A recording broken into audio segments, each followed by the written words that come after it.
Okay, I'd like to go ahead and call this meeting to order. Today is November the 8th, 2021. This is the regular monthly meeting of the McDowell County Board of Commissioners. And as always, we start our meetings out with prayer and a pledge. Today, Commissioner Vaughn will lead us in prayer, and Commissioner Vaughn will lead us in the pledge, and Commissioner Ellis will lead us in the prayer. So, Commissioner Ellis, if you will. Let's bow our heads. Father, we'd just like to come to you to ask for your guidance in our lives. We'd like to ask you for us to make the best decisions that we can for McDowell County as we move forward, and help that we communicate clearly to the public and work well with the public and listen to the public as we do make these decisions. We'd like to ask those things in your name. Amen. Amen. Attention, salute, pledge.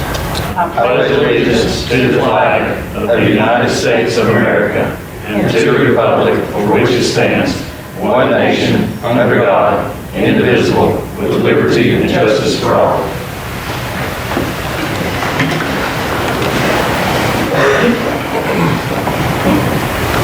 Okay, y'all looked at the minutes. Do I hear a motion? We approve the minutes? So moved. Second.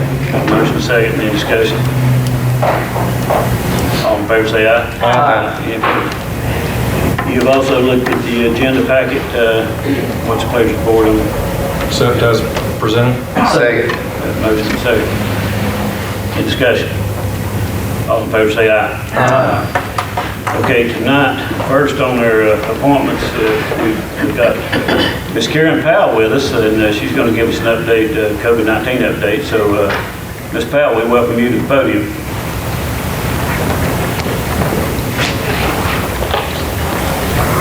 Good evening. Thank you for having me tonight. I appreciate it. I'm excited to come to you and talk to you about some things tonight, of course, regarding COVID and where we are in that response and what we're looking for now in terms of recovery, which is exciting to be thinking about too. So I know that most of you probably see the slide deck that comes from William and his team every day with the numbers. So just a quick couple of things about that. I think we can talk about what the numbers are today. We had 19 new cases today, which is a good number. That looks good for us compared to where we've been the past couple of months, with 59 current cases that are active right now. So when I look back at the data, I like to look to see what those months look like in the past. And we know that September and October were really high this time compared to this time last year. I mean, way higher. The numbers are triple what they were this time last year. So we had really two high months, but November looks good as we're starting out with those numbers low. So hopefully we're definitely starting November off well, and those numbers will stay that way. Transmission looks low, and we also are seeing a little bit of decline in testing, but I don't think that that's really the case. I think hopefully that surge is starting to go down. So those numbers look good, especially starting off the second week of November. So looking at those, we were much higher this time last year, and down to just 19 new cases for today over the weekend, so that's good. Another thing that I think, just on that before I move on, so last September we had 176 positive cases. This September we had 1,546, so you can kind of get a good feel for what that looked like last year. And so now we have the vaccine out there, and so much more mitigation in place than we did then. So hopefully that's, we'll keep going in that direction. So I wanted to talk about that with the number, and a couple other things. I want to talk about vaccine. So vaccine numbers look good, and I think it's exciting. It's creeping, the numbers are creeping, but they are going in the right direction as far as that's concerned. And so today it looked like we had about 59% of McDowell County residents that were partially vaccinated and 56 that were fully vaccinated. So we've crossed over that 50% mark, and that looks good. And hopefully with the kids starting to get the vaccine, we had a great turnout on Friday for the first dose of those 5 and olders. And so that went well, and everybody seemed, we're seeing some more interest in that, and hopefully that will continue, and we'll keep offering those vaccines. One thing that for the vaccines, especially for that age kid, for those children that age, right now in the schools, transmission is pretty low. If you look at the school numbers, the transmission inside the schools are low. They have about 59 kids that are excluded right now. And so that looks good. But we hope that as we move forward and more kids become vaccinated in that age group, in that, like elementary school age that age covers, we'll be able to get those numbers down too. So as we look going forward, as the numbers come down, and when I read across the state, a lot of school boards are looking potentially to maybe release that mask mandate. Hopefully that vaccine will push people in the right direction if those masks do come off in schools, because that could be another potential for those isolation numbers to go up, and we don't want that, and we want kids to stay in school. So hopefully combat that with the vaccine for that age group. So those numbers look good too. I think just countywide, the transmission is lower, and it's nice to see those mitigation efforts that are still in place with masks and what you can do with social distancing and those types of things that we've been doing all along. And those things work, and we have to keep doing those. And so I worry as we get ready to head into Thanksgiving and Christmas, just like last year, that those numbers will increase as we let those mitigation efforts go down a little bit. So I just encourage everybody to really stay strong with that and continue to wear the mask, because they do work, and we know that we can stop that transmission. Vaccinated or not, I think it helps everybody, especially when you're enclosed and inside and those types of things. So hopefully at the other side of the holidays, we won't see another surge if we can keep practicing those mitigation efforts. Because we put all those things together, I think we can definitely continue to drive the numbers down and get back where we were, say, at the beginning of the summer with always 19 numbers instead of it creeping up. One thing that I was asked recently, and I don't know if you are getting asked this, but it seems to come up quite a bit. If you look at the data, we have the highest number of percentage of vaccines in the 65, 75 and older group, but we also typically will have higher, obviously, hospitalizations and positives in that age too. So I get questions about why that is. Why are that age that's been vaccinated, the higher positive numbers? But I think what we're seeing now is that age group got vaccinated first. So we're coming on a year from that vaccination from that age group almost. So that's where this booster's coming in. So hopefully that age group's getting that booster, and we can see those numbers come down too. So they're saying, probably after 6 months after your second dose, you want to get that booster. So hopefully with that age group, we'll see that, because those numbers do look a little wonky, so to speak. But I think it's just the timing of when they were vaccinated. So if you see that, that's why. But hopefully we'll get them the boosters, and the booster numbers are great too. We see those rising, and having appointments for those every day too. So hopefully we can keep pushing those as well. We are looking at, we always are interested in hearing from groups that would like the vaccine and what we can do to help them and how we can get out into the community as well. So if you hear of anything like that we need to help, that would be glad to do that. Doing daily tests? We do not do daily testing. We have a company that's doing that in Marion, so we aren't doing that at the health department. But people can get it easily accessible. Karen, how does McDowell's numbers compare to Rutherford County? Because we're in a two-county health district. So what is the vaccinated versus unvaccinated numbers, McDowell versus Rutherford look like? So I don't have them right in front of me today updated, but Rutherford is running about 10% lower than McDowell. So still in the 40s, probably around, last time I looked, about 42% fully, and a little bit more than that partially. Is there any evidence at this point in time of a new mutation of this virus? So I'm seeing a little bit of chatter about that on TV, but I haven't heard anything from our local, from North Carolina yet. I saw something on TV about somewhere maybe there was something brewing, but we haven't heard about any of that yet. But I don't know. Nothing from our level yet. Okay. Any other questions, comments? Are we at our lowest, you were telling numbers a minute ago, are we at the lowest level we've been since it began? Where are we at, say for a year, you said, you gave some numbers a minute ago, but where are we at, where do we stand now, since the transmission seems to be lower and more under control with fewer positives and less number of tests being given? How's that work? What are we doing? So if you look at September, let's say, we had 1,546 positive cases. October had 476. So August was about 1,318, went up to 1,500 in September, and then came all the way down to 476 in October. And now we're at 41 in November. So, we had that, it looks like we had a real lull there from March to July. Numbers were really good there, ranging from about 200 to 46. And so it looked like the spike we had last year was right around the holidays, November, December, it went way up and into January, it came down. And so that, hopefully, but it doesn't meet what we did last year in August and September because those numbers were really low. So hopefully, and we know that was from the Delta variant, we know that's why that surge happened. So hopefully, if we can keep it down in October the way we did in November and come down, maybe we'll go into the holidays like that and stay that way. But the holidays always seem, no matter what the holiday is, it always seems to push an increase. What's our positivity rate again?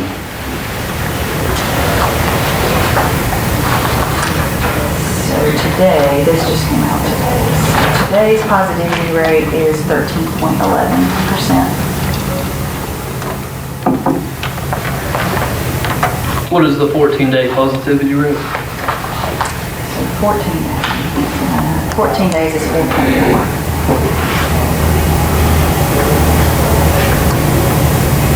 Which is tremendous, isn't it, from where we've been? It's good. Yeah, it's good. And hopefully, I think with, obviously with the vaccine and with people trying to be more careful and wear a mask and being, really careful about that has to have part of it. Now, we also know we were wearing a mask when those numbers surged as well. But, I think the vaccine played a big role in that. Big time. Mr. Chairman, I'll make a motion tonight that we go ahead and, as far as county employees, make a mask wearing optional and not mandatory. Second. Got a motion and a second. Any discussion on this? Do you know the percentage of employees that have been vaccinated? What we have seen, full-time, it's a little over 60% from what we've seen as far as submissions on the vaccine center. And what's going to be the issue if they get COVID? They'll just use sick time? That's right, or other leave. And Mr. Wooten, for the board's information, we have not seen spread among, due to employees coming and spreading it recently among employees, correct? It's mainly been the employees who have contracted COVID have been due to outside, being with friends, family, just general public. Is that what's happening? Just to be safe, within the last 2 months, I'm not aware of any interdepartmental internal transmission. Before that, I'm not comfortable saying that. Sure. But I'm not aware of any in the last 2 months. I will note, just to be full disclosure, we are under a requirement for the tag office to follow state policy there, which still is masking, and as well as in our transit vehicles, that's a federal requirement. So we can't do anything locally. Mr. Wooten, you're the county manager. Do you have a recommendation on this? We are at the level now where we were over the summer. And talking with staff, if you go with this, I think our recommendation would be to keep a close eye on cases going into the holidays, because we could be hopefully not like we were even a few weeks ago, or hopefully not even like we were a year ago during the holidays. But I think there needs to be some awareness and preparedness that once our people, employees and otherwise, get together over Thanksgiving and Christmas and everything else, there's a good chance that they will get COVID. And we have over 100 full-time employees that are not vaccinated. And again, that's their choice and their right at this point, of course, but that's an opportunity for transmission. So there needs to, staff's recommendation, I know it would be, speak for you for a second, that just, we need to keep an eye on things because we reflect the community. If I can add to that, remember, the numbers are good, but the county is still red. The county is still in a red state, which means high transmission. So I would watch that transmission rate on the state side to see when that comes down, to get out of that red zone. Because if you can get into the orange and the yellow, then that does show that transmission.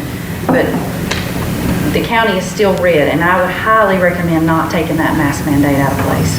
Because while the vaccine's in place and the numbers look good, you still can get COVID and the numbers will still be positive, and those numbers will go right back up. We know masks work, we know they've been working, and I hate for you to take that off and go backwards. So I highly would not recommend that you do that. We asked Mr. Kehler his opinion.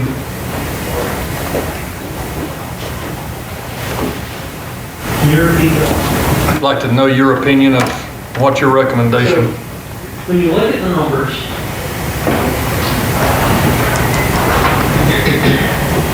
as she was talking, as Ms. Powell was talking about the 4%, the 14-day positivity rate is 4.4%. So when you look back historically, since we began tracking this, since the beginning of the pandemic, we're at the third, fourth lowest point that we have been with our positivity rate. We're averaging 4 new cases per day on a rolling day, 7-day average, which is at the point we were at in May when the board took the step for vaccinated employees not to wear masks. 3 days later, the CDC and the state came out and dropped the mask mandate after this board voted. That's where we were at. It's an average of 4. I do think our biggest challenge is 3 weeks away. Getting through the holiday season will determine which way this thing goes. We know what it looks like back in 2020 with the holidays. We had substantial spread. It wasn't as significant as the Delta outbreak, but it is something that this is our next hurdle to cross. When you look at the transmission of the rolling 7-day average, it is at one of the lowest points. The biggest issue, if the board proceeds with doing this, we've got to have the ability to pivot and change direction if we start seeing spread. I would add EMS is also one that has to continue wearing masks during patient care contact from a healthcare standpoint. So internally, you look at EMS, we're close to 98% fully vaccinated. In our EMS stations, we feel safe in doing this. But we've got to have the ability to quickly pivot and go back if we see transmission starting to protect critical staffing levels.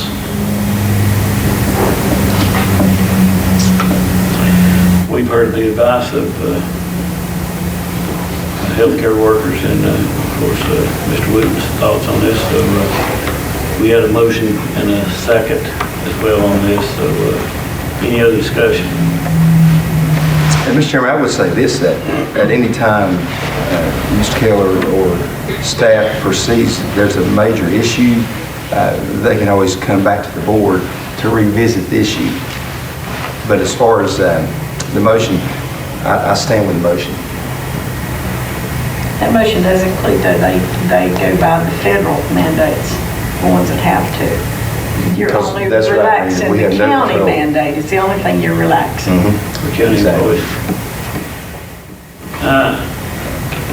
I love the thought of taking that burden off of the employees. Thinking of hearing the request of our healthcare workers, and thinking about our insurance, which the county is a self-insured entity, and so the possibility of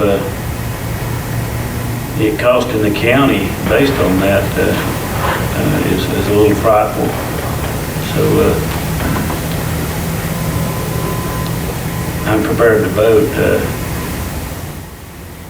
but I don't think I can endorse it. So what's the pleasure? We've got the pleasure of the board to motion and second. All in favor of deleting this mandate on county employees wearing masks, say aye. Aye. All opposed, say aye. Aye. What was that, 3-2? 2 to 3 did not pass. It did not pass. Okay. All right. Thank you, Ms. Powell. Thank you.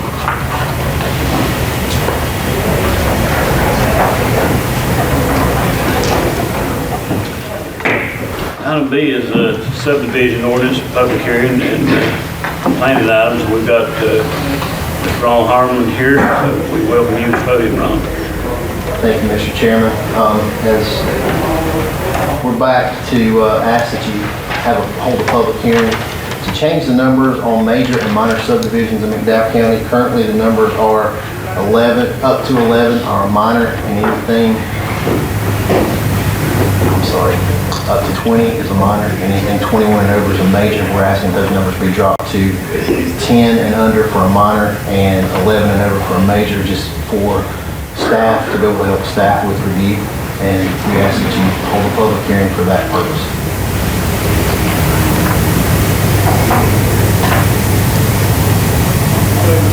So you're asking for a public hearing for that? Yes, sir. Okay. I will declare this a public hearing. Do I need to do that as a motion? Mr. Wooten, or I can go ahead and... I think you can declare. It's been duly. Okay, I'll declare this in a public hearing.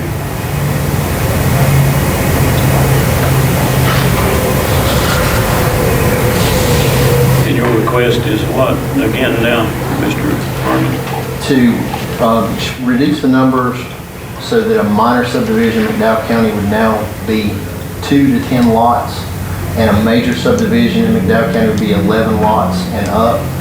This doesn't change the development criteria. This simply changes the review process. A minor is a staff review. A major goes through the planning board. And with that does add that in a major subdivision, roads either have to be completed before lots are conveyed, or a bond has to be posted to ensure that the roads are completed. Okay. This is a public hearing, so does anybody have anything to say in regards to this? If not, what's the pleasure of the board? Make a motion, we have a public hearing. Second. Okay. Motion and second to go out of public hearing. All in favor, say aye. Aye. Any opposed? Okay, we are now out of public hearing. Mr. Chairman, I would like to ask Mr. Harmon a question or two. Ron, one concern I've got is, so if somebody has whatever the acreage may be, 5, 10, 20, 100 acres, 1,000 acres of land, if they want to deed that to their children, divide it up among their children and or other family members, I want to make sure that that they have the right to do that, and that doesn't fall under the minor subdivision ordinance. Is that protected? Is those people's rights protected in this ordinance to where that wouldn't affect them? There is a family subdivision clause in the definition of subdivision in McDowell County. And it says the conveyance must meet minimum lot requirements, and the resulting lots may be served by a private driveway to avoid the necessity of constructing a road to the subdivision standards. The caveat for that is Chapter 5 of the North Carolina Fire Code now says any road that serves 3 or more lots must be 20 feet wide with 2 feet shoulders on each side. So we do have a family subdivision exemption. The lot sizes must be met, which for a minor is half an acre unless they get due diligence through the health department, and they can go lower if the health department says you can accommodate well and septic on a smaller lot. Or with a major subdivision, it's an average of 1 acre per lot, unless you're served by public water or wastewater, then you can go down to a smaller lot size for that as well. So basically, they could build a house on it and be okay, and not have to build the road to the state specs because it's not considered a minor subdivision, right? Right. Okay. That does not include campgrounds or RV park models or anything like tiny No, homes? sir. As long as you retain ownership, as long as it's under the ownership of one person and the lots aren't subdivided, it does not fall under the subdivision rules of McDowell County. And one other item too, Ron, I know that the current board makeup prior to the the ordinance we have in front of us was 9 full members and 2 alternates. So would your recommendation be that we just leave it at 9 and do away with alternates? Because I understand that sometimes you have a problem having a quorum due to not enough members present at times. So it seems the reason if you have more members, your quorum number rises then, and it might be detrimental. What's your recommendation on that? Currently, we function very well with 9 members. The alternate, I think the entire planning board would like to see the alternate tag removed, just because you've got somebody that sits there, and if you have full participation, they can only speak, they can't vote. And we feel like that more people would be interested in a position on the planning board if they knew they would have a voice on the board. So I think 9 members is sufficient at this point. Okay. What's the pleasure of the board on that? Mr. Chairman, make a motion we approve the subdivision ordinance with 9 full members, and it's the motion. Second. For clarification, that's going to do 10 or less, but 11 or more, minor and major, as presented. Got a motion and a second. Any other discussion? All in favor, say aye. Aye. Any opposed? Thank you, Mr. Harmon. Mr. Chairman, you also had a third item, and still it's under, but in the evaluation of the subdivision ordinance, there was a question about the RV and the tiny home and park models, different things that don't seem to have a home in ordinances, and we've had some issues with inspections and planning as to how to define these developments. And so staff would ask if the planning board could, look into if there's an issue there. If there's not an issue, come back and say there's no issue, let's move on. But it did talk to Mr. Suttles, and it does seem to be an issue with his department as well. They could look into the different issues there, come back. Could I give a motion to give Mr. Harmon direction to move forward with that? Mr. Chairman, what do you prefer in the board, Ron? Do you want a new ordinance, or you guys want to look at modifying the existing? I think what the board would really like to look into is not so much development regulations, but more of a safety issue. Just so we have a record of how many campgrounds we have, how many RV parks we have, how many lots there are, the road width, so that if there was something that happened, we would have record of where it's at, how many lots there are. Maybe even some kind of simple permitting process where you permit when you build a campground, and if that number of lots changes over time, you have to update that permit. If the board so wanted us to look into spacing requirements or road widths or something like that, we'd be happy to, but I think what our concern was right now is simply a safety standpoint. And how's that best addressed? Just a modification of the existing ordinance? I think we would have to do a permitting process in that case if we're not going to do an ordinance, and just simply put in place some kind of permit that requires a developer to show us a sketch plan of what they propose, so that we have a record and the number of lots, and they understand that that has to be updated anytime. Do you want that in form of a new ordinance or a modification of the existing? I guess it would be a new ordinance. Okay. And I think, I'm sorry, you mentioned one time, like the mobile home park ordinance, you've seen some counties Roll into both. kind of expand that just a touch to maybe include it.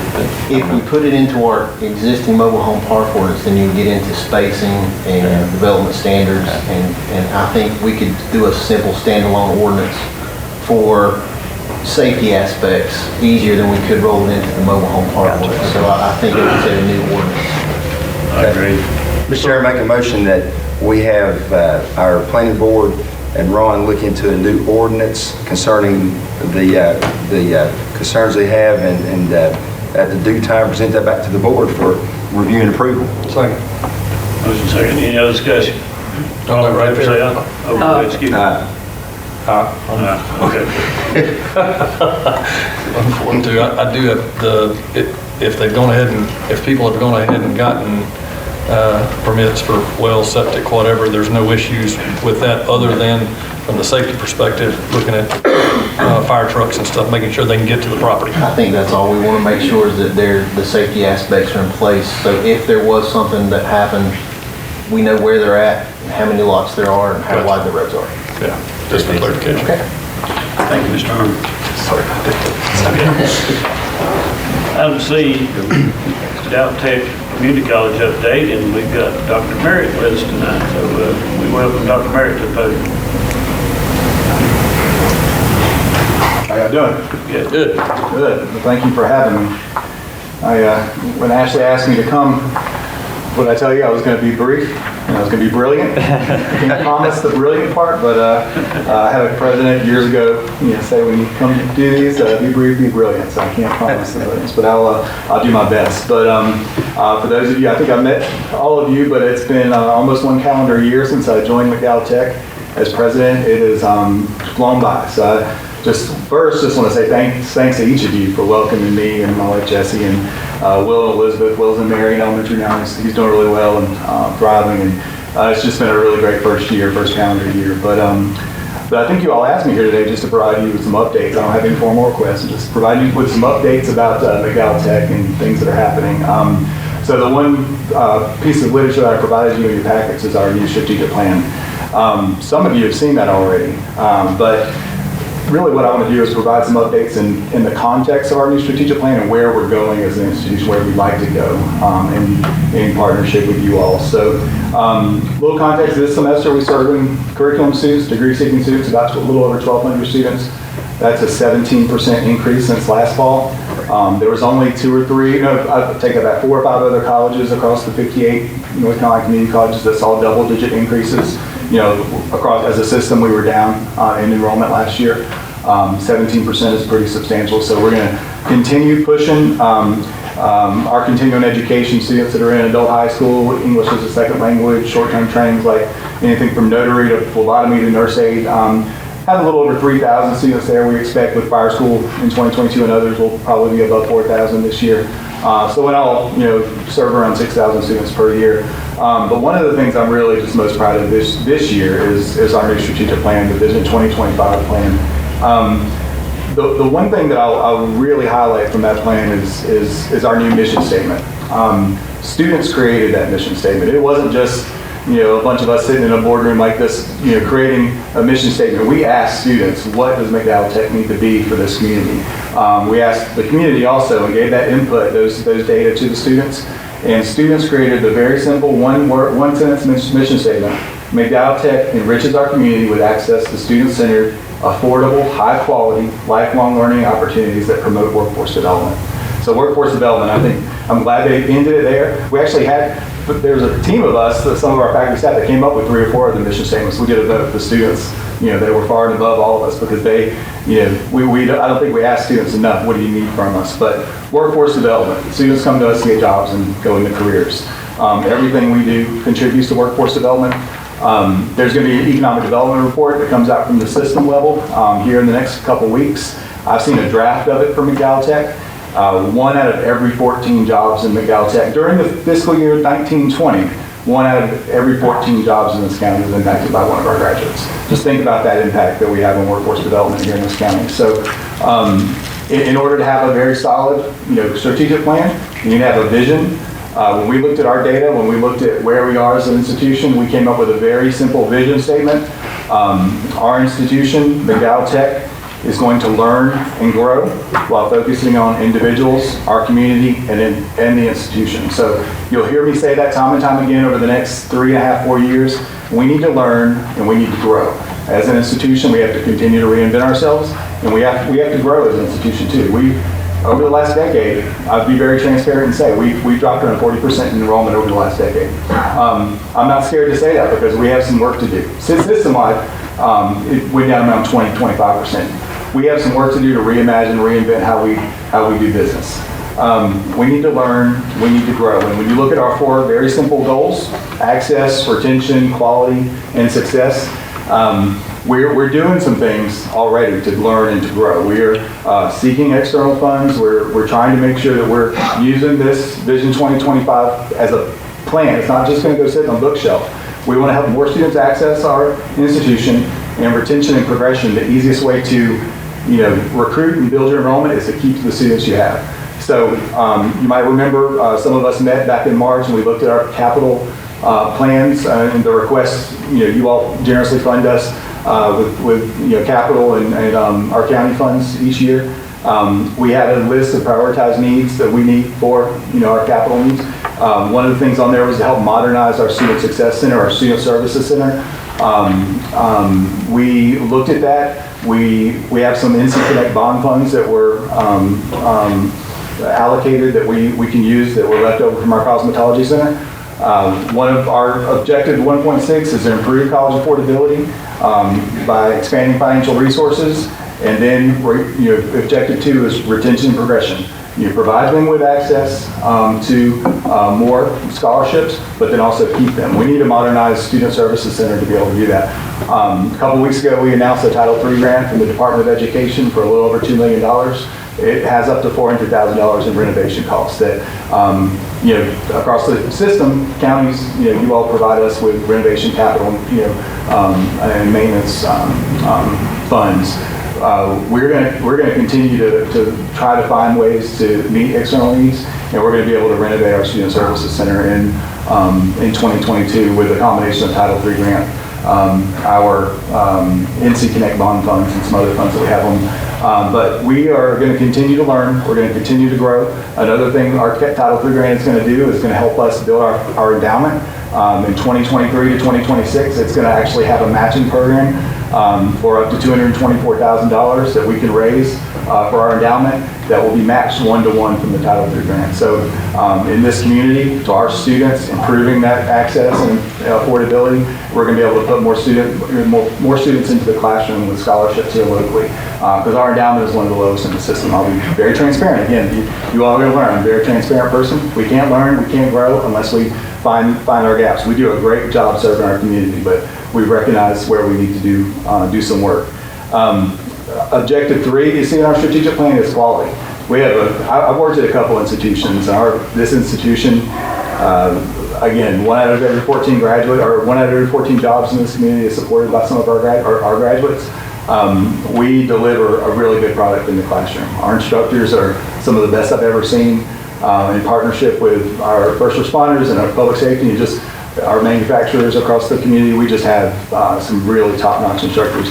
But we know that traditionally, higher education and community colleges, it was set up for students that are 18 to 21 who can go to class from 8 to 1. Not necessarily set up for adult students. We've got to really reimagine and reinvent how we can serve students, can meet them where they are, and give them credit. There's a lot of students that have worked in this county, in this region for 20, 30 years in maintenance in different ways. We need to give them credit if they want to come back to school and put their credit for that. So we're looking at ways to do that. But one of the other things I brag on, Stacy's here tonight for the chamber, but also I think Rob Flannery, our new vocational technical department chair, he's also been building apprenticeships and work-based learning opportunities. Because you can learn and you can earn at the same time, but we have to have ways to do that in collaboration with our county schools. So one of the things you'll see in goal number 3, I think it's objective 4, increase the number of students who participate in work-based learning. We want to give students those opportunities and build our apprenticeships here at McDowell Tech. A few weeks ago, we invited Representative Green, and we had a little, we don't usually do little press conferences, but we thought it'd be nice to announce it and do something a little big to celebrate it. But we a couple weeks ago were awarded a Department of Labor grant for the Workforce Opportunities in Rural Communities grant to $1.498 million. That is going to give us a couple, $350,000 worth of equipment for this building and some of our healthcare facilities, our training on campus, things that we've needed for a long time. But one of the things it's really going to do is help us expand work-based learning for our students and apprenticeship programs and help students learn and earn at the same time, especially adult students who need the credit where credit's due. One of the major partners in that grant is Centro Unido Latino Americano here in McDowell County. Margarita and her team are amazing people. But they're going to be able to hire a Latino workforce coordinator who can work to get students into our training programs and into work. someone who's bilingual, who has that social capital that can help us reach far and wide and deep into McDowell County and serve people that we need to serve. Because the last goal you see in that strategic plan is success. We've got to get more students to the finish line. And we have to find opportunities for students to have success and get into employment. I'll give you another glimpse into that economic development report that's coming out in a few weeks. But for every dollar a student invests in their education with McDowell Tech, student tuition and fees, it's a return on investment of $5.50 in earnings. So just for that fiscal year 1920, those students that were enrolled that year, it is a cumulative present value of over $50 million in increased earnings over a lifetime. So those numbers don't lie. Those are based on the 1,400 or so students that are who graduated from us who were either promoted or employed here in this county. So it is a kind of a glimpse into the impact that McDowell Tech has. So those are some things that happened in 2021. There's a lot more that I could mention, but trying to be brief and brilliant. But moving into 2022, just some additional things you'll expect from us and expect from me as the president here. I think it's under our quality goal. I didn't have this in my plans, but we need a comprehensive facilities master plan at the college, and that's something we're going to be working towards. Just like we did our strategic planning process, we want to engage with you all, engage with our partners here locally, engage with our school system that is a major partner, and make sure that we have a master plan that complements the county and the region's efforts and our workforce needs. Like I said earlier, we presented you all with a short list of prioritized needs last year based on some things that we see that we need in various buildings, but we really need to have, and we will in 2022, embark on a process to have a comprehensive facilities master plan. Every time it rains, our law enforcement building is flooding. So there's little things like that are happening that we've been putting Band-Aids on for a long time, but we need to make sure that we have gone through a process, looked at our regional workforce needs and our county's workforce needs, and work collaboratively, like I said, with our school system. Because this past year we worked with McDowell County Schools. We moved McDowell Academy of Innovation on our campus, which has really just created new energy during the school day. They've been doing, in collaboration with McDowell Early College and our technical faculty, every Friday, that basically, that really simple relocation onto our campus. Every month, those students are coming into these labs in the classrooms around our campus and, starting early in their time in MAI and MAC are going through and looking at our technical programs and trying to figure out what career is going to be right for me, which, career pathway is going to match to my interests. That relocation, made that possible because we didn't have to bus the students back and forth. But that's brought new energy, but it's also brought, there's a crunch for space and there's a need to really look at our facilities master planning process to make sure that we're, going back to our mission, serving workforce development in this county. So I'll just close saying that, like I said, I worked at a couple schools and I've never been in a place that our college values, our core values that are in the mission statement, they really tell the story about this place. We're caring, we're supportive, we're reliable, we're available for our students, but work with some of the most sincere, authentic people I've ever worked with. The impact that we have on people's lives is really hope that the folks in Raleigh see that and pass a budget, give us, our folks, especially our employees, have not had a raise in a long time. So especially just even a cost of living raise would be nice, but it's really, we're hoping that, folks in Raleigh will take advantage. And I just didn't have that in my remarks, I'm just saying it, so, because it's true, but I'm really hoping that, these folks who really do a great job serving our county and our workforce development needs are shown that generosity that they really deserve. So happy to answer any questions you all have. I look forward to another excellent year in 2022, but I really just wanted to come and say thank you all and appreciate all your support. Appreciate what you're doing. The satellite facility that's going to be going on up in Old Fort. Yep. Tell us a little bit about that, where we stand, and when's the first class going to be happening up there? Yeah, so we, when we got the Golden Leaf grant back in April or May, I believe, it was for $800,000 to renovate the historic Rocket building. As we all know, construction prices are unpredictable right now. We're, with that $800,000, we've been quoted around 8 or 1.2, so we're actually right now going through the process of seeking EDA funding to supplement that renovation process. It should be, that grant should be submitted before Thanksgiving. We're applying under the Travel, Tourism, Recreation part of the ARP funds that are available. There's 6 pots of funds that are so that's going to slow us down a little bit, but we still really hope to be up and running next fall, I would hope. But it's going well. We've actually, we've been working with Hamrick and Holland and the architects, and they're progressing. We just don't want to get too far because we can't bid until. Right. Classroom, how many classrooms? It's about 4,000 square feet. There's 4 classrooms, 3 offices, and there's a large lab space as well. So we're trying to outfit those classrooms with water in certain places so we can, build on future needs. A lot of programs require water, and trying to really think ahead. But we should be hopefully offering classes there next fall. Perfect. Thanks again for Dr. Merritt, talk to the Tylenol paper said. Tell anybody who's going to be watching this tonight about the special programs or classes that are going to be taught at the Old Fort Center. Thank you. There's 3 sets of classes, the trail building, trail construction classes that have already started. Actually here on our main campus, I think we've had, 40 or 50 go through? 40 or 50 go through that class. So every time we put a class out, they fill up very quickly. So that'll be, some of our folks refer to as our trail schools. How they, that's what I've started here. This is our trail school. So that's going to be our kind of anchor program. Manufacturing certification, so basic manufacturing, a CPT, Certified Production Technician course that we're planning to start there, and then NCCER, which is basic construction trades as well. We have another announcement coming soon. I'll give you guys a kind of glimpse into it, but we will be starting a construction trades program, Construction for Trades Academy here, anchored in Marion next spring as well. So, but we're going to offer that in Old Fort. So it's so those are the beginning, but there's definitely a lot of potential for expanding those. Mr. Chairman, I'll just say that I'm fully impressed with the trustees and their choice and selection of Dr. Merritt. He's doing an outstanding job, and some of that information you gave us, Doc, talking about how it seems to me like community colleges now, this community college is returning back to the initial intent of what the community college system is to do.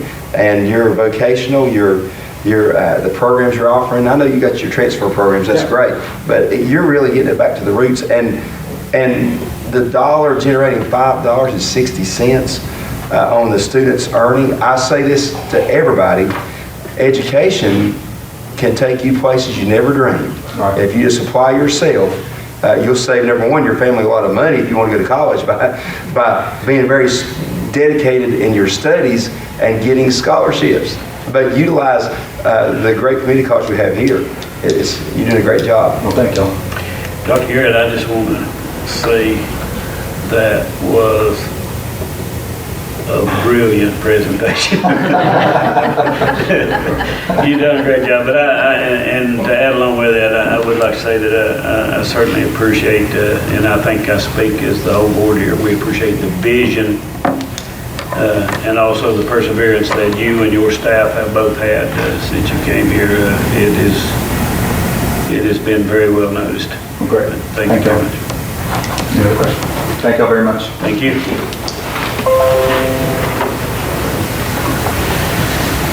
Okay, moving along, item D, the Veteran Service Program Overview, and we have Mr. Weyland Prebor here with us tonight, and David Byrd, so we welcome you guys.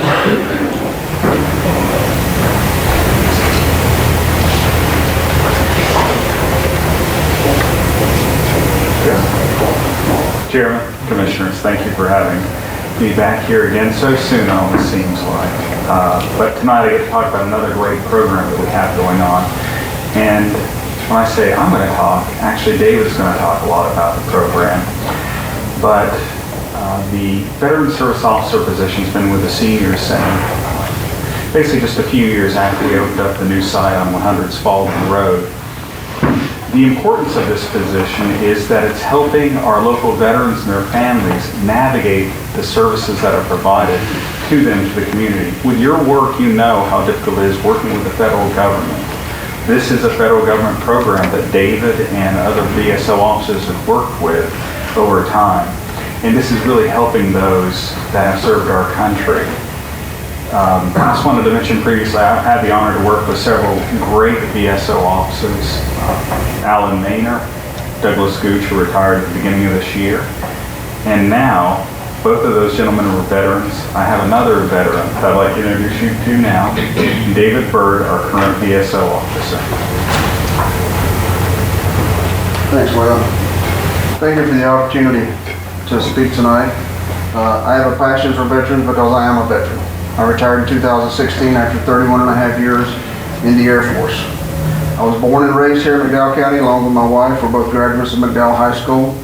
So we have a passion not only for our veterans but also for McDowell County. We offer a lot of services at the Veterans Program Office. We assist our veterans in any way that we can, applying for compensation either through a service-related injury or disease or through pension, which is for our veterans that are 65 and older. We just received the FY20 report, and I'd like to highlight a few numbers on that. Our veteran population for FY20 is 3,126, compared with FY19 of 3,224, so we've lost 98 veterans during that time period. Overall expenditures, FY19, $47,106,000. FY20, $51,157,000, an increase of over $4 million. Compensation and pension numbers, FY19, $21,174,000. FY20, $21,774,000, an increase of over $600,000. Average per veteran, FY19, $16,165 annually. FY20, $16,365 annually. I went back, we get the report and it's based on all counties in North Carolina, which we have 100 counties and just about every county has a VSO. Compared to the 25 counties and average population of veterans, McDowell County ranked third in total expenditures. Only 3 of those 25 counties were above $50 million. We're number 1 in average per veteran, and we were the only county in those 25 counties that has an average population like we do that's above 16,000 annually. For state rankings, McDowell County ranked 56th in veterans population, 52nd in total expenditures, and 55th in compensation and pension. So we're doing very well when compared with other counties that are much larger than ours, like Byrd and those type counties. The bad news, we've lost 87 veterans so far this year. That hurts me. We're getting to the point now to where we have very few World War II veterans. We're starting to lose a lot of our Vietnam War veterans. Out of the 80 plus new veterans, and when I say new veterans, it means veterans that are applying for benefits for the first time. Out of the 80 plus that we've had very few Gulf War veterans, less than 10. So we're losing veterans, but overall, we're doing very well as far as expenditures go. I've had 70-year-old veterans that are coming in and have never applied before. They're applying for benefits for the very first time. Had a gentleman call me today. We did some paperwork for him, applied, got him into the benefits. He called me today very excited. He got 50%. So the word is getting out. As far as what the Veterans Offices does provide, word of mouth is the best way it's getting out. I've had numerous phone calls say, hey, I was talking to my neighbor and he said I needed to call you. So they're coming in and applying. I love working with veterans. As I said, I have a passion for veterans because I am a veteran. I believe that's all I have. Any questions?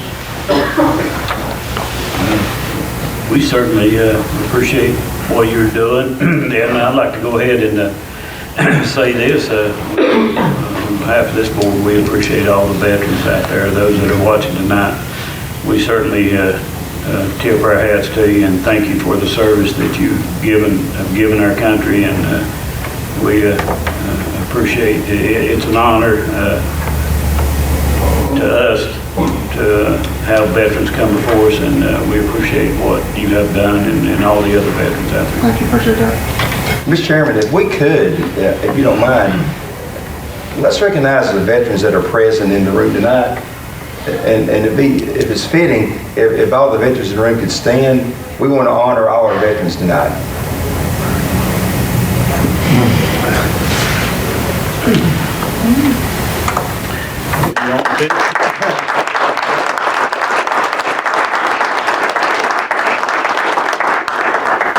Thank you, thank you. Thank you.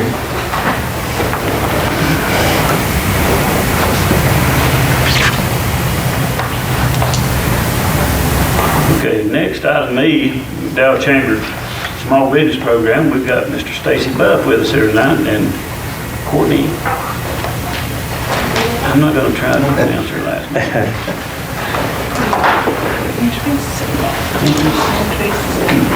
Oh, was it right? Good evening, and Mr. Chairman and other commissioners, I appreciate the opportunity for us to be here tonight and to present to you. Being the incoming chair for the Board of Directors for the Chamber of Commerce, and since our executive director is out of town this evening in some training in Georgia, so we're getting her trained up. But I just want to say what a pleasure it's been having Kim Eckler on as the new executive director.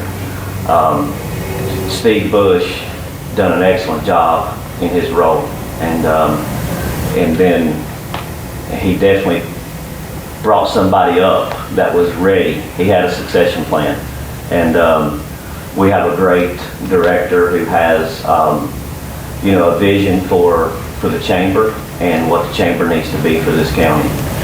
And I'm always enthused about the partnerships that the chamber has with the community college, with the school system, with McDowell Tourism, with the McDowell or Marion Downtown Association, just all the organizations that we work with. It wouldn't be possible to do what the chamber does if it wasn't for all those organizations. And I want to take just a second. This is information that's always visible on our website, but a lot of people look at the chamber and they wonder, what does the chamber do? And I can tell you that Courtney's going to fill us in on exactly what we've done. But some of our core values: being genuine, being impactful, being passionate, being trustworthy, and being prudent. And these values form the foundation and set the bar for our programs and our work. They serve as our compass as we forge new paths to success. Some of the areas of focus for our chamber are member value, continuously looking at how can we improve the value for our members of the chamber. Community development, economic stability, and advocacy. So at this time, I want you to hear from Courtney on everything that the chamber has done and continues to do. Courtney is our new Small Business Economic Development Coordinator. She just came on, was approved by the board for the hiring of this position, and she's doing an absolutely tremendous job, even if she is a state graduate. But she's doing a tremendous job for the chamber, and we're honored and certainly happy to have her on board. Courtney. Thank you, Stacy.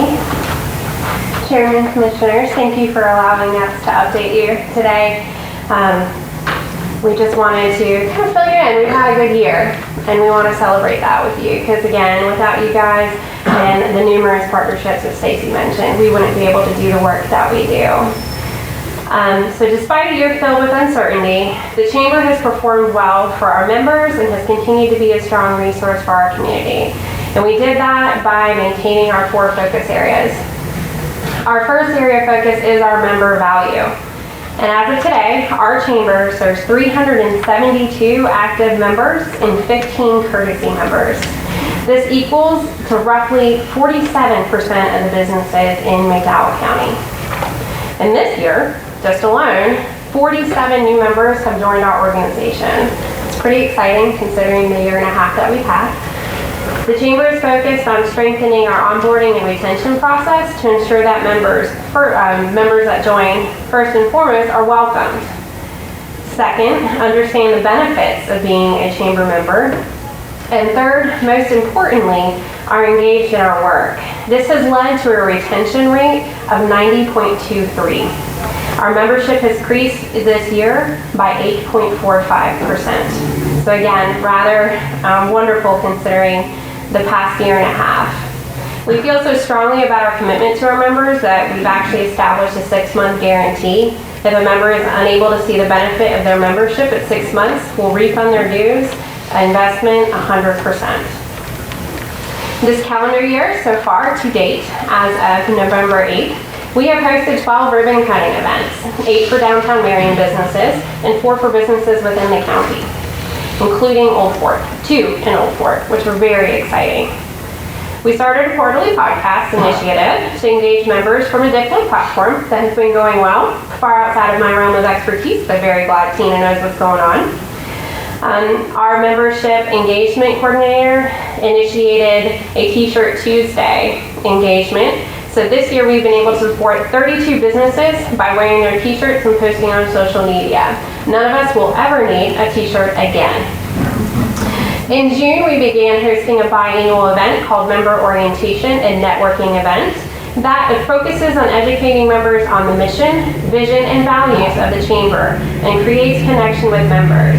Any member is invited. We highly encourage new members to come so that you can once again understand and reap the benefits of having a Chamber membership. In August, we hosted a very successful annual golf tournament. We look forward to already making plans for hosting our second one or our next one in May of 2022. Our second focus area is community development. The Chamber continues to stay engaged in projects that support our mission and that enhance our business community. We've worked on a large variety of projects this year. First, we were actively involved in the Destination by Design Strategic Master Plan project by advocating for our business community. Kim and I will actually be a part of that meeting next in 2 weeks, and we are absolutely excited to see what that brings. Kim was honored to attend 2 trail visits in Knoxville, Tennessee's urban wilderness and the Bailey's trail system in Athens, Ohio, to learn best practices from other trail communities. This comes into great effect when we're talking about the D5 Collective and the trail community building in Old Fort. We participate in a monthly Old Fort economic development discussion with community leaders. It's been very insightful to see. Kim was also honored to join Goodwill's Mackenzie Scottney's assessment committee as the only McDowell County representative. Goodwill received $10 million and this community is charged with putting these funds to good use. And Kim also assumed an executive board position with the Community Foundation of Western North Carolina's McDowell County Advisory Board. In June, the Chamber purchased a big ticket raffle item, a UTV. All proceeds will be used to increase our Student Link Scholarship Fund. Our goal is to increase our scholarship offerings to $10,000 per year. So far, we have gained almost half of that. In the drawing, we still have plenty of time for the drawing, which is tentatively scheduled for January 15th. In June, we did kick off the 13th class of Link. The class is comprised of a dynamic group of 19 participants. This year, we've partnered with AU Media to capture video footage of our program. We are excited and delighted to have the next meeting of that will actually be this Wednesday. As Stacy mentioned, an area of focus of ours is advocacy. The McDowell Chamber represents 47 businesses in McDowell County. We work hard to ensure that our businesses have a voice in local issues, such as the Bigfoot Festival, workforce and job creation, and pending public policy. We are often a conduit of information from the SBA and other sources that provide strength to our business community. As part of this initiative, we are working to have a legislative gathering next year to provide our business owners a safe and comfortable place to bring forth questions and concerns to our state level elected officials. Our fourth and final focus area is economic sustainability. In the past 12 months, the Chamber has grown our projected income by $87,914. We are proud of this increase and will continue to look for ways to diversify our revenue. We are proud to have upgraded 84% of our technology with only one computer left to replace. It's an expensive task, but it's definitely worth it. It does require intention and planning, and that is definitely an area of expertise of Kim. She doesn't do anything without thinking it through. And last but certainly not least, and the part that affects me the most, is we have grown our team from 5 to 6. And this happened because in July, Kim applied for the SBA's Community Navigator Pilot Program grant. This is a hub and spoke concept. The lead hub in North Carolina contacted us and asked that we apply as one of the 5 spokes, the only spoke represented in Western North Carolina. Kim has had a project rolling around in her head for several months, and with under a week to submit the grant request, she locked herself in her office and got it done. The project submitted is a direct response to the recognized gap in small business economic development in our community. The project will focus on 3 things. 1, research. Who is our small business community? 2, retention. What do our businesses need? And 3, recruitment. How do we leverage our economic success and outdoor economy to bring in more small business? This is a project that will serve a great need in McDowell County.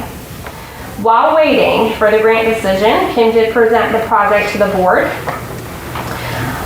With that, the board did approve the hiring of a business development coordinator to take on the project. And on September 13th, I had the honor of accepting that position. And with that, our goal with this project is to work and collaborate with the city and the county to provide the best support for established businesses within our county by researching and understanding their needs so that we may serve them better. We do this by talking to businesses, asking how we can support them, and then acting on that information in a way that is meaningful and accessible. By understanding what businesses are already here, we are then able to effectively recruit new businesses to the area, providing a solid foundation of information and action to continue to be a valuable resource to the business community. We have already had many successful introductory and brainstorming meetings with agencies and associations that have the same goal for our city and our county: continued economic development of small businesses through collaboration and information. And as the Chamber continues to work in the community, we are always interested in your feedback. We appreciate your partnership, and we look forward to updating you on many successes going forward. And I will answer any questions that you have. Thank you, Courtney. I'd like to say on behalf of the board, we welcome you to McDowell County, and we certainly appreciate your enthusiasm. You certainly seem charming and witty, so that's always a plus for the chamber as well as the county. The chamber actually is a great tool for the 2 municipalities along with the county. And so we appreciate the good work that you guys do, and we welcome you aboard. Thank you. And I hope the partnership goes well that you were talking about with downtown and Freddie and stuff like that, because I do know that Steve Bush and Freddie did an excellent job with the entrepreneurship program, and they've got, and hopefully that's going to go very well, so it's going to help you out a lot. Absolutely, she's been integral in helping me get up and going on the position. Yep, good. That's great. Courtney, where can you buy tickets, and how much are the tickets for the ATV? Oh, great question. We will actually be bringing it back to the chamber this week. You can buy them at the visitor center or online. So. And how much? I know 1 is $20 and 6 is $100. But we only have 1,000 tickets. So even though we had to push the drawing date out, we didn't. Your chances stayed the same. So it's 1 in 1,000, or you could do 100 in 1,000 if you wanted to. And then you can just get it, and we will notify you on, hopefully, we're hoping January 15th. So you can stop by and see us and ask for Emma. She's a whiz with all of that. So thank you guys for your time. I greatly appreciate it. Thank you.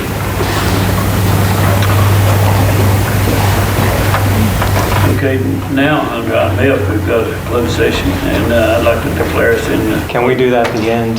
Is that okay? At the end? Yes, sir. Okay, well, everybody just hold your seat, and we'll move that up to the end. we can go to old business, if that's okay. Okay.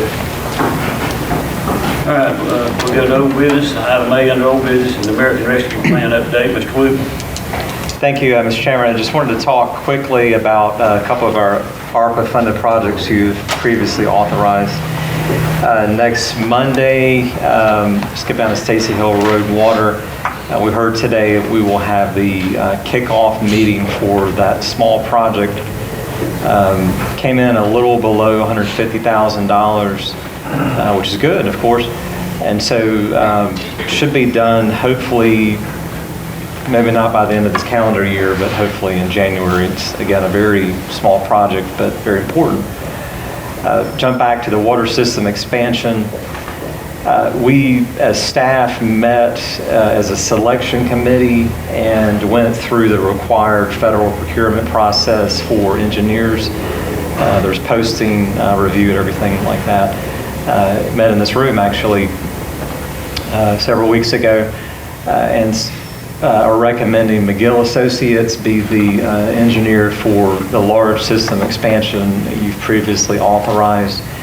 And so we will be meeting with them over the next couple of weeks to develop the scope that you've talked about, generally talking about expanding the system north of US 70 is what's been discussed. We will bring a recommended scope and a recommended contract back to you, hopefully at the December meeting, to get that process formally underway. And I've got a heading under flexibility. I believe I've noted to you that the U.S. Senate has passed a bill that would grant counties, cities, et cetera, some flexibility in how ARPA funds are spent. My understanding is that once that passed the Senate, a corresponding House version has been introduced. You probably get emails from NACO about it, and it's waiting. It's been assigned to a committee in the House, and hopefully will be heard and passed by the House. Hopefully it's the same as the Senate version, so it can go straight to the President and be passed. A few things that it would allow more flexibility. There was a revenue loss component under the original bill that we're under now. It would essentially wipe that away, which would allow you to spend funds on pretty much any legal purpose that you're authorized to do now. It also allows some additional flexibility on infrastructure above and beyond water, sewer, and broadband. So regardless in how maybe you want to spend it, it would provide less of a leash, for lack of a better term. So it's good. Much needed, in our opinion. So that's all I have at this point for updates. Okay. On the water system expansion, what, just for knowledge, being a new commissioner, what is the, how did you come up with the recommending McGill Associates? So the process we're required to go through, it's called qualification-based selection. And so there are criteria that a firm has to meet in order to be determined to be qualified. So McGill, they had staff that have worked in this geographic area. They have staff that are qualified, I mean it's redundant, but have worked on similar water line expansion projects. The other two firms that were reviewed in this room, one in particular has not done much work in North Carolina, for example, and the other has done some work, but the scale of their work wasn't as large as McGill. So thank you. It's not just who we like, of course, it's who's more qualified to do it. Mr. Wooten, also too, as we begin the expansion of the Nebo water system, as we go by the subdivisions that are along the route that is going to be proposed, are we having discussions with the homeowner associations about their willingness to try to tie into the system in order to generate new customers? We have had some preliminary discussions in some of the areas where we have looked in the past as an organization when we've had funds for expansion. there's been more ability and willingness to do extensions down state-maintained roads. There's a lot of reasons for that, mostly because of legal access. It's going to be there as long as the state maintains the road. There's not been as much ability to go down into private developments. And so that's been a little bit of a red line in the past. Doesn't mean it always has to be, but it's been for the most part. And so we have had some inquiries based on news reports and things from communities that want to come to us. So for example, if we went down Highway 126 towards the state park, for example, we've had several communities along that line that said they'd like to come to us if we had a line going down the road. So they're definitely, there's been some preliminary discussions, and once engineers on board, I'm sure they'll be a little more involved. Okay, let's move on to item B, building project update. Good. Yes, sir. Really brief updates.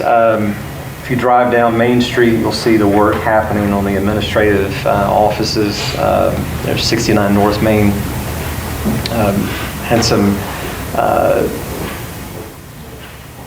stormwater work that's happening now. So you'll see a little track hoe out front to make sure the drains are properly sized and we get the water to where it needs to go. The paving of the parking lot in the rear should happen in the next couple of weeks. Try to get that done as soon as possible before the asphalt plants close. Do have a completion date for the upper level that slipped into February. Mentioned prior meetings, it seemed like it might slip, and most, if not all of that, is due to material delays. It seems to have picked up a little bit on that pace of deliveries, but it does like that's slipping a little bit. Mr. Hamrick is there at least once a week, if not more, to make sure contractors stay on task. He does actually ran into him Wednesday when we were up there. Emergency Services Headquarters, Mr. Kehler was there today on an inspection. Again, the same kind of issue, some material delays there. Nothing at this point that is delaying the work, but potentially could delay the completion. Still scheduled for early 22 completion. Shooting range, I believe you got a report emailed out to you or load on your computer.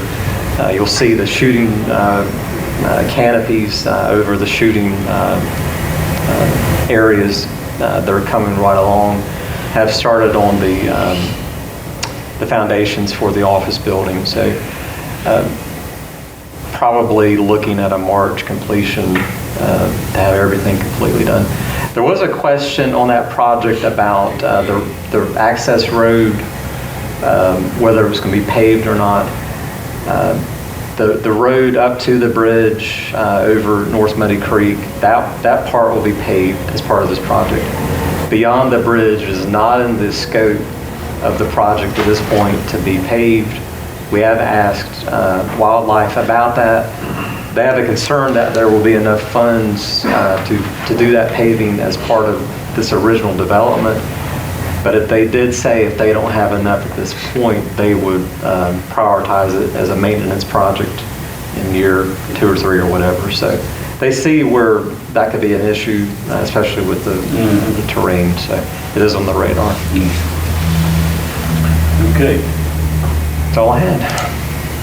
All right. The fire agreement approved. Mr. Wood.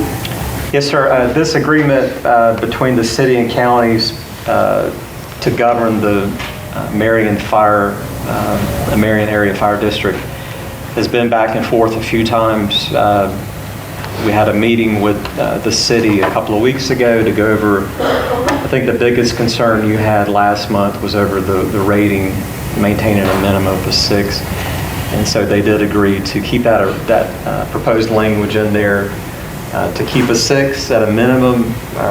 All of our hopes and goals is to lower that even lower, but we do have what we think is a final document, and ask that you approve it tonight. Okay. So you want action taken on that? Yes, sir. What's the pleasure of the board? Mr. Chairman, I make a motion we approve the contract as presented tonight. We've got a motion second. Any discussion? Yes, sir. Mr. Wooten, when we met myself and Patrick and that group the other day with the city, one thing that I would like to see us have from them, they were really concerned about the need for 3 more staff members to handle each of the 3 shifts. And they raised some concern about responding departments coming in and maybe the lack thereof in certain cases. And can we request and be copied as board members on the last time they went through a rating process, so we can see, since we are 50-50 per se ownership and funding for that department now, and we have the same amount of oversight, 50% oversight for that department with the city jointly. I think it'd be good that we can see from our staff side, from our staff's perspective, what, that way we either verify what the data we had is, or it might show an area that can be worked on to try to make sure they maintain the 6 rating, which benefits the homeowners in that district, and possibility of even reducing that. I would make that form of motion that they submit that to our board. That way our board can have that information. I think it's a fair request. Second. Got a motion and a second. Any other discussion? All in favor of that, say aye. Aye. Any opposed? Okay. We will get that to you within days. That's a fair request. There was some discussion as well on when there's a fire, we want to make sure that the hub fire department in the area is making it to the fire. And it was presented as if there had been a couple of fires where it had not, the area fire department had not done that. And can you follow up with the necessary personnel to find out if there is legitimacy in those statements? I can do that right now, if that's okay. I was going to say, let's tag in. I was going to say, I'm going to tag in on Patrick and ask our staff, who has probably researched that out, to give a report to the board. I can do that if that's okay. Yes, please. Mr. Kehler and his staff provided some information. The concern was raised that, as pointed out, maybe there was an impression that at times the Marion Fire Department might have been the only responding department, and so that's a concern for us, and it should be for you if you have a contract with the department and they're not responding, and so that's where the concern definitely is. And so Mr. Kehler and his staff, they reviewed data going back to November 2019. In that time, so this is through October 21st, so about 2 years, you have 260 structure fire dispatches countywide in that time frame. So according to the data, there were 0 structure fires where the primary department failed to respond. So again, if there's a structure fire in Hankins District, they responded, or whatever department. Woodlawn, it doesn't, Crooked Creek, it doesn't matter. There were 0 structure fires where Marion Fire Department, responding as a mutual aid, arrived on scene prior to the primary department. So again, what does that mean? There's a fire in Hankins, Marion is an automatic mutual aid, they will go. At no time in that 2-year period were they there before the primary department. That was a misconception that they give us. Well, thank you for bringing that to their attention, and thanks to our staff for really doing the research. Here again, if we're going to be discussing and be partners, I think that we need to make sure we have accurate data, because we make decisions based upon what we're presented, and if we're presented with maybe not, I'm not saying it's intentional. I'm not saying that at all. I'm just saying it just needs to be factual, so we can make factually based decisions. And there's 1 or 2 more statistics that are for the full picture here. There were 13 structure fire calls, again, in this 2-year period, in either the MA district or the city, where one mutual aid department did not respond. So again, standard call, one department, the home department or whatever is dispatched, and then 3 mutual aid are dispatched. In 13 instances, one department didn't show up. So As a secondary, not the primary. That's right, and at no point did 2 or more not respond. So again, that's an issue we can look into to understand those 13 situations. But for the most part, the departments are doing what they've committed to do for each other, and that's respond to out-of-district calls. On those numbers, when we meet with the Fire Commission next summer, would like to get updated numbers so that we can just discuss it with the fire departments. We can do that. We're tracking it. Okay. Anything else? Anybody have anything else? If not, we'll move along. It's the opioid settlement. Do we need to put that after the closed session? We do have an action item perhaps in the closed session, but I did want to just mention really quickly, about 5 seconds. We have sent the MOA that you authorized last month to the Attorney General's office, as well as the Association of County Commissioners. Also, you will recall that Danny Hampton was here earlier this calendar year talking about the collaborative process with the settlement funds.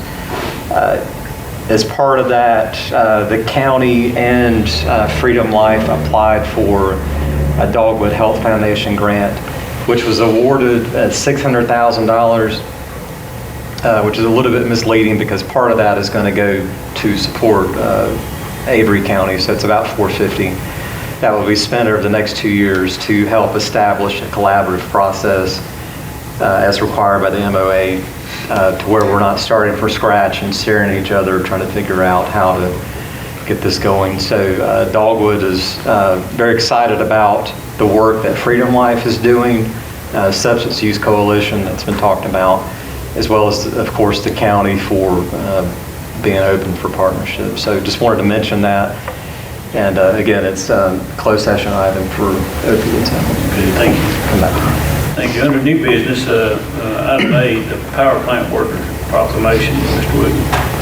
This was sent by Ms. Nicholson, who's a government affairs representative for our county with Duke Energy. And it goes back to November 1st, but I don't think they'll mind. This is for Power Plant Worker Appreciation Day, to recognize that, you know, what they do allows us to be here right now. So ask you approve it. I'd like to make a motion to approve it as presented. Second. Got a motion second. Any discussion? All in favor say aye. Aye. Any opposed? Okay. Item B, administrative items. Mr. Wood. Thank you. The first item is a little more complex than some of the other ones. About 2 or 3 years ago, the city and county entered into an interlocal agreement for essentially to support each other for greenway trails. And the way the agreement is set up is that in the event that there are damages to either city or county section, the city and county would partner to do repairs. So the city has sent a request via Mr. Boyette for some, I believe it's a little over $300,000 or $400,000 repair that is necessary on the phase 1 segment. They have obtained a grant for all but $92,500 of that cost, which according to our interlocal agreement would split that into 2, which is $46,250. In that interlocal agreement, there is an offset if one of the parties has damage of their own, which we've had minor damage and cleanup over the last couple of years. And through all the math, it offsets to where the county's commitment under the agreement will be $36,925. So this does fall under the agreement that you have in place at this point. What's your recommendation for us to do? I'd like to make a motion for the $36,925. Second. Have a motion second. Any discussion? All in favor say aye. Aye. Any opposed?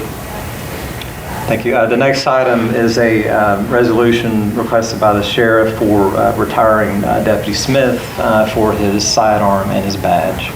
Motion to approve. Second. Motion second. All in favor? Any discussion? All in favor say aye. Aye. Any opposed? Okay. Next item. We have EMS write-offs, and the vice chairman did ask about one particular account earlier, and I did not get an answer yet. So if you wanted to approve all but that one or table the whole thing, it's up to the board. Let's vote. Okay. Request write-off is presented. Can you explain too, actually, though, that the work that goes into that prior to us just Sure, absolutely. writing it out? So there's a tremendous amount of work. We have staff that they do bill collection activities, which they send out standard bills. They will garnish wages if people do work. They will do intercepts on tax refunds. They will also, if someone dies, they will file against an estate. So there's quite a bit of effort before we get to this process. Wow. Mr. Chairman, make a motion to approve the EMS write-offs as presented. Second. Motion second. Any discussion? All in favor of that say aye. Aye. Any opposed? Okay, thank you, Mr. Wood. Thank you. You have what we're calling Project Ordinance Amendment Number 1 for the American Rescue Plan. This does nothing other than what you've previously approved. It just puts it in the Project Ordinance format. It's required. Make a motion as presented. Second. Motion second. Any discussion? Mr. Chairman, we had spoke too about taking $100,000 for the proposed picnic area, playground area at Maple Leaf. Mr. Wood, can you give, and that's very defendable, to use that money for that, correct? Based on what we understand from the guidance, yes, sir. Okay. There's a motion for, I got something after that, so. We have got a motion. Do we have a second? Okay. Any other discussion? All in favor say aye. Aye. Any opposed? Okay. Mr. Chairman, I'll make a motion now that we have staff begin the process of, I know Mr. Blakely, the landscape architect, has looked at that we authorize staff to begin bringing back some kind of, at a future meeting, drawing, plans, recommendations for a picnic area / playground, and authorize staff to also apply for the T-Mobile, you mentioned that, grant opportunity, also to see if that might be feasible. And also Gateway Trust. I think the playground should be accessible by children with disabilities or sensory issues or anything along those lines. And that might be a segue for Gateway to look at possibly funding some amount there too. That'd be the motion. Second. Motion second on that. Any other discussion? All in favor of that say aye. Aye. Any opposed? Okay. Thank you. And last, you had budget amendments. Ask you approve as presented. So moved. Second. Any discussion? All in favor say aye. Aye. Any opposed? Mr. Chairman, I believe we missed the bulletproof vest. Yes. Yes, sir. Sorry about We that. did. You have a request from the sheriff's office. There was a deputy with us that is leaving our employment, so we no longer are able to utilize his vest. We'd like to transfer it to the neighboring county at the cost listed, $783. So moved on that motion. Second. I'm sorry. Got a motion and a second. All in favor say aye. Aye. Thank you. I need to read that. We'd like to recognize Nathan, the chief deputy here tonight. I think there he is. Yes, sir. We'd like to recognize you and let you come up. Would you like to say a word to us? I just say, Mr. Chair, Commissioner, thank you very much, especially when talking about the BVP there. That is, we had an employee that just left, and went to Avery County. And they have requested, it will benefit them greatly as well, just so you know, because the time frame right now on getting bulletproof vest is tremendous. Just like, I guess, anything else that's going on, you know, it's just talking about construction material and everything else. It takes a while to get everything, so the vests are now on delay too. So it takes anywhere from 180 to 200 days to be able to get a vest. So with him going to that agency, going to Avery County, it will help out. It did not fit anybody at our office anymore, so it going there will benefit them. They won't have it delayed, plus us getting funds will help us on any new hire being able to get go ahead and order them a vest as well. We appreciate that. We appreciate it. Absolutely, absolutely. We appreciate what you do, and we know Ricky appreciates you too. Well, I appreciate it very much. Thank you. Okay, thank you.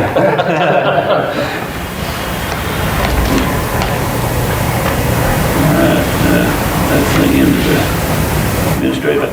Item C, the Glenwood Christmas Tree Parade road closure that we do every year. I think that just needs to go to a vote. And Yes, sir. what's the pleasure of the board? Make a motion we allow the road to be closed for the Glenwood Christmas Parade.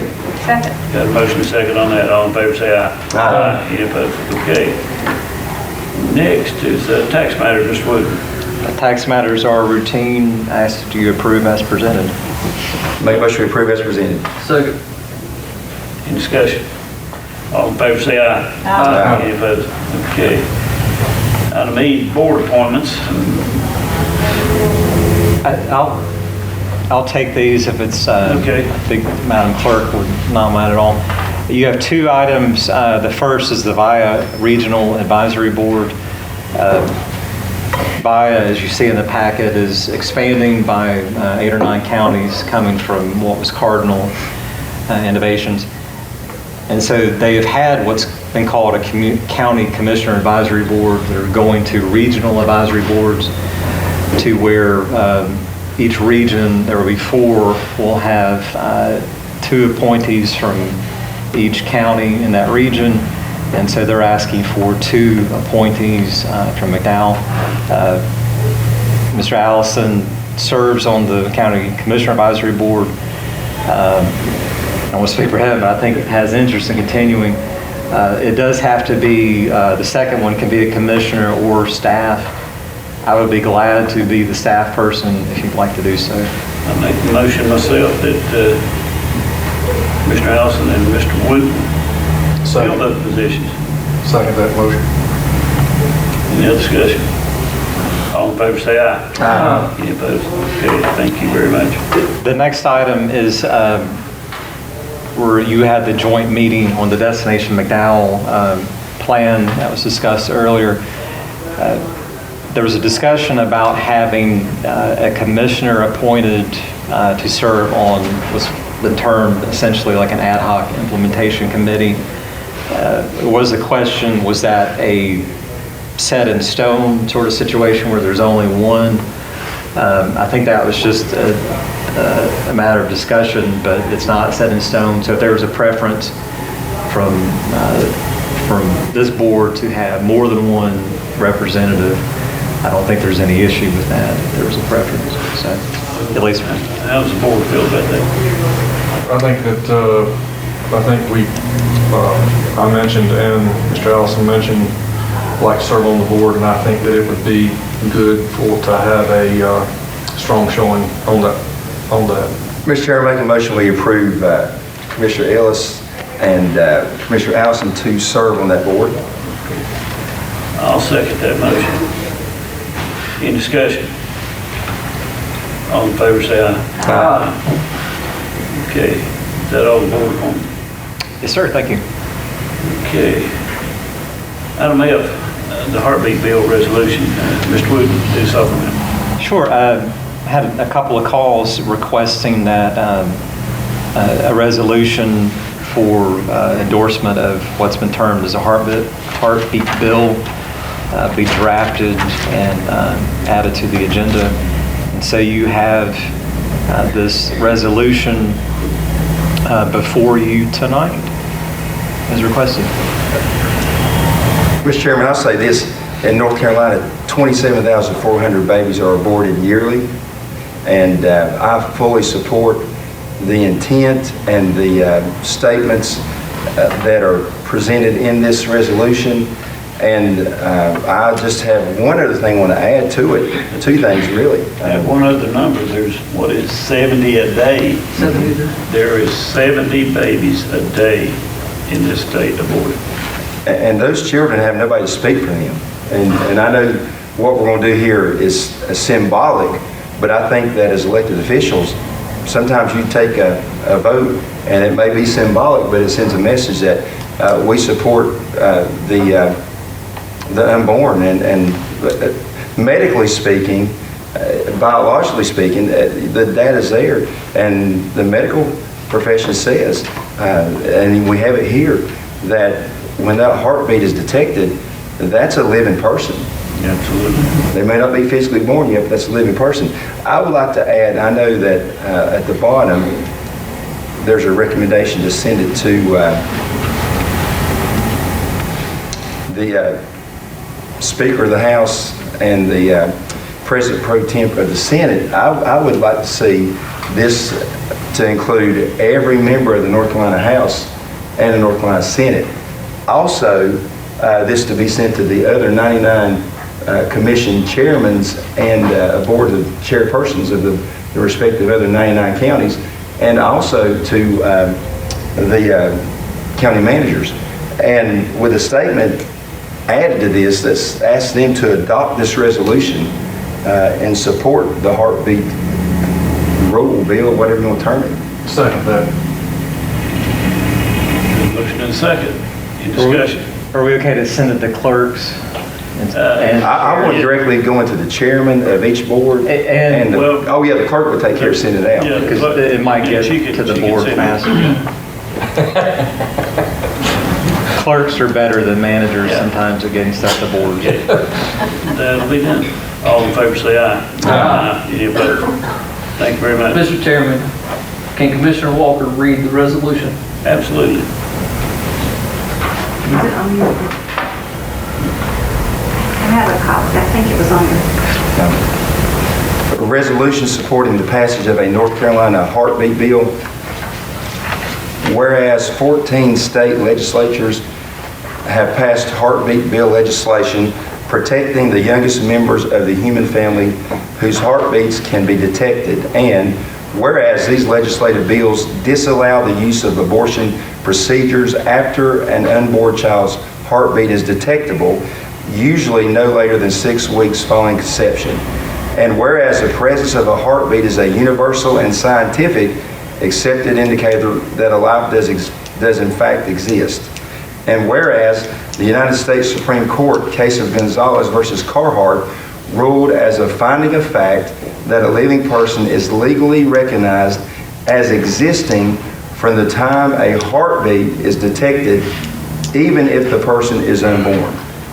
And whereas the existence of a heartbeat is a specific and scientific determination that is defendable and is not based on the changing and ambiguous concept of fetal viability, and whereas the 14th Amendment of the United States Constitution guarantees every person life, liberty, and property as well as equal protection under the law. And whereas it is the position of the McDowell County Board of Commissioners that constitutional protections should be guaranteed to every living person, including the unborn, that are unable to express or defend themselves. And whereas the state of North Carolina averages 27,400 abortions each year, many of which occur after the development of a heartbeat. Now therefore be it resolved that the McDowell County Board of Commissioners endorse the passage of heartbeat legislation in North Carolina. Now therefore be it resolved that the McDowell County Board of Commissioners endorse the passage of heartbeat bill legislation in North Carolina, and that this endorsement includes a reporting and verification process consistent with that passed by other states. And be it further resolved that this resolution be sent to all clerks to the board and county chairs in the other 99 counties requesting that they adopt a similar resolution. And be it further resolved that this McDowell County resolution be forwarded to all members of the General Assembly General Assembly, including the Honorable Tim Moore, Speaker of the House of Representatives, the Honorable Phil Berger, President Pro Tem of the Senate, Senator Ralph Heiss, and Representative Dudley Green, and the Council of State, including Lieutenant Governor Mark Robinson and Governor Roy Cooper. Adopted this the 8th day of November 2021, and there's a spot for the chairman and all the other 4 commissioners to sign. And with the added part, and the clerk take care of that. Okay.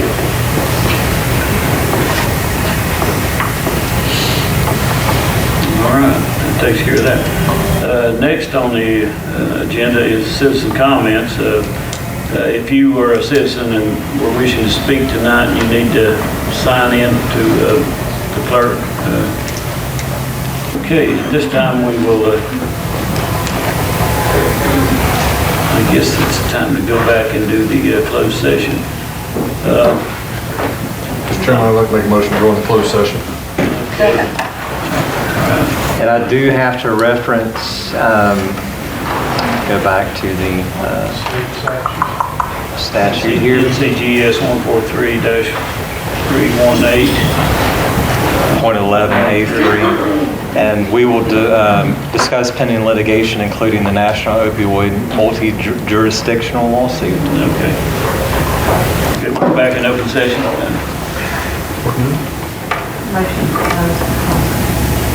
Motion to go out of closed session. Make a motion to come out of closed session. Second. Okay. All in favor say aye. Aye. Sorry about that. Okay. Now do we need a motion to adjourn? I would just a quick report, if it's okay. Yeah, we've got commissioner staff reports. County offices are closed on Thursday in honor of Veterans Day. There's no coincidence that Mr. Byrd was here earlier in honor of Veterans Day. He was here. And you just quickly, the staff, you allow, we are proud of our veteran employees and really thankful for the opportunity to be able to recognize them on that day off for what they've done for us. That's all I have. Do I get to be off that day? You do? Yes, sir. Okay. We won't call him. Mr. Chairman, I'd like to make a motion to adjourn. Second. All in favor say aye. Aye. We are adjourned.